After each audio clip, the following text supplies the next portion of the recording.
அப்போஸ்தலனாகிய யோவான் எழுதின இரண்டாம் நிருபம். நமக்குள் நிலை நிற்கிறதும் என்றென்றைக்கும் நம்மோடிருப்பதுமாகிய சத்தியத்தின் நிமித்தம் நான் மாத்திரமல்ல, சத்தியத்தை அறிந்திருக்கிற யாவரும் சத்தியத்தின்படி நேசித்திருக்கிறவளும் தெரிந்து கொள்ளப்பட்டவளுமாகிய அம்மாளுக்கும் அவளுடைய பிள்ளைகளுக்கும் மூப்பனாகிய நான் எழுதுகிறதாவது, பிதாவாகிய தேவனாலும் பிதாவின் குமாரனாய் இருக்கிற கர்த்தராகிய இயேசு கிறிஸ்துவினாலும் கிருபையும் இரக்கமும் சமாதானமும் சத்தியத்தோடும் அன்போடும் கூட உங்களோடு இருப்பதாக.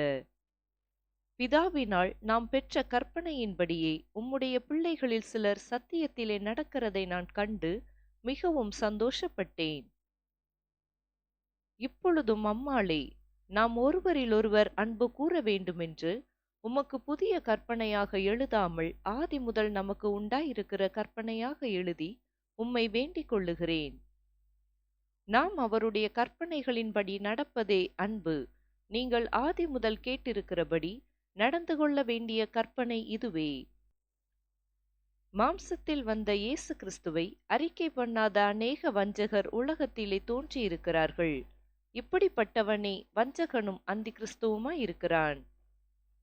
உங்கள் செய்கைகளின் பலனை இழந்து போகாமல் பூரண பலனை பெறும்படிக்கு எச்சரிக்கையாயிருங்கள்.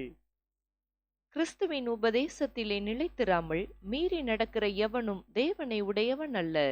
கிறிஸ்துவின் உபதேசத்தில் நிலைத்திருக்கிறவனோ பிதாவையும் குமாரனையும் உடையவன். ஒருவன் உங்களிடத்தில் வந்து இந்த உபதேசத்தை கொண்டு வராமல் இருந்தால் அவனை உங்கள் வீட்டிலே ஏற்றுக்கொள்ளாமலும் அவனுக்கு வாழ்த்துதல் சொல்லாமலும் இருங்கள். அவனுக்கு வாழ்த்துதல் சொல்லுகிறவன் அவனுடைய துர்க்கிரியைகளுக்கும் பங்குள்ளவனாகிறான். உங்களுக்கு எழுத வேண்டிய காரியங்கள் அநேகம் உண்டு. காகிதத்தினாலும் மையினாலும் அவைகளை எழுத எனக்கு மனதில்லை. உங்களுடைய சந்தோஷம் நிறைவாயிருக்கும்படிக்கு உங்களிடத்தில் வந்து முகமுகமாய் பேசலாம் என்று நம்பியிருக்கிறேன். தெரிந்து கொள்ளப்பட்ட உம்முடைய சகோதரியின் பிள்ளைகள் உனக்கு வாழ்த்துதல் சொல்லுகிறார்கள். ஆமேன், ஆமேன்.